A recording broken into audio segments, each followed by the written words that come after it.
ইন্দ্রাণী গাঙ্গুলির দেওয়া এক শর্তে কুসুমের স্বপ্ন ভেঙে চুরমার হয়ে গেল। হ্যাঁ বন্ধুরা, ভিডিওতে লাইক দিয়ে দেখতে থাকুন। যে মুহূর্তে কিনা কুসুম এবং আয়ুষকে ফুলশয্যার ঘরে দিয়ে আসা হয় এবং সকলে যখন ওদেরকে নিয়ে ঠাট্টা তামাশা করতে মশগুল হয়ে পড়ে, ঠিক সেই মুহূর্তে হঠাৎ করেই যখন দীপালি গিয়ে হাজির হয় এবং বলতে থাকে যে কুসুম একবার তুই একটু এদিকে আসবি, তোকে আসলে দেবীমা ডেকে পাঠিয়েছে, দেবীমা বলেছে এক্ষুনি তোর সঙ্গে তার কিছু জরুরি কথা আছে। ঠিক সেই মুহূর্তেই যখন কুসুম বলতে থাকে যে আমার সঙ্গে দেবীমার আবার কিসের এত জরুরি কথা, তাও আবার এত রাতে। অন্যদিকে আয়ুষ বলতে থাকে যে কী হয়েছে কুসুম, কোথায় যাচ্ছ তুমি? ঠিক সেই মুহূর্তে কুসুম বলতে থাকে যে আমাকে দেবীমা ডেকেছে একবার তার ঘরে, আমি বরঞ্চ গিয়ে দেখে আসি তার কোনো কিছু প্রয়োজন কিনা।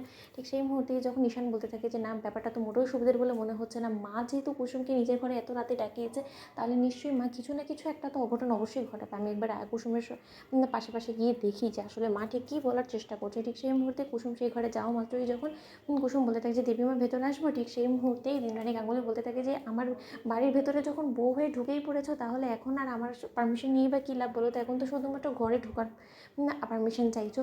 এই আমার সদর দরজা দিয়ে ঢোকার আগে তো আমার পারমিশন একবারও চাওনি। যদি চাইতে তাহলে হয়তো আজকে এত বড় একটা অঘটন ঘটতো না এবং তুমি হয়তো বা এই মুহূর্তে আমার আয়ুষের ঘরেও থাকতে না। অন্যদিকে এই কথা বলা মাত্রই যখন কুসুম বলতে থাকে যে দেবীমা আপনি আমাকে ডেকেছিলেন, ঠিক সেই মুহূর্তে ইন্দ্রাণী বলতে থাকে যে এই কাগজটা ধরো এবং এই কাগজে কী লেখা আছে সেটা নিশ্চয়ই তোমার পড়ার ক্ষমতা নেই, তাই আমি তোমাকে ভালো করে বলে দিচ্ছি।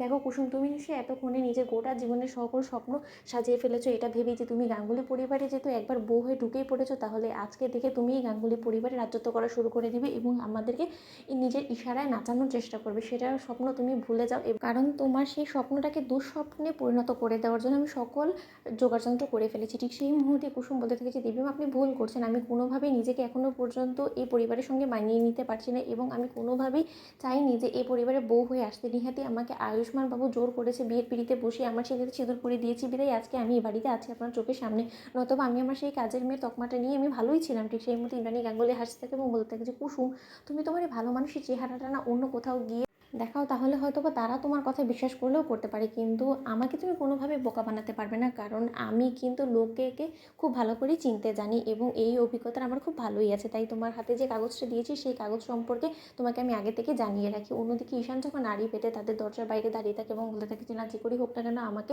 জাদুঘরকে বাঁচাতেই হবে, কারণ মা কিছু না কিছু তো একটা অবশ্যই করবে। অন্যদিকে যখন কুসুম বলতে থাকে যে না আমি পড়তে পারছি না, আপনি যদি একটু বলে দিয়েছেন এই কাগজে কী লেখা আছে, ঠিক সেই মুহূর্তেই ইন্দ্রাণী গাঙ্গুলি বলতে থাকে যে যেখানে কিনা তোমার পড়ার যোগ্যতাটুকু নেই, সেখানে কিনা তুমি আমার আয়ুষের পাশে কাঁধে কাঁধ মিলে স্ত্রী হিসেবে তুমি প্রতি পদক্ষেপে থাকার স্বপ্ন দেখছো, তাই তো?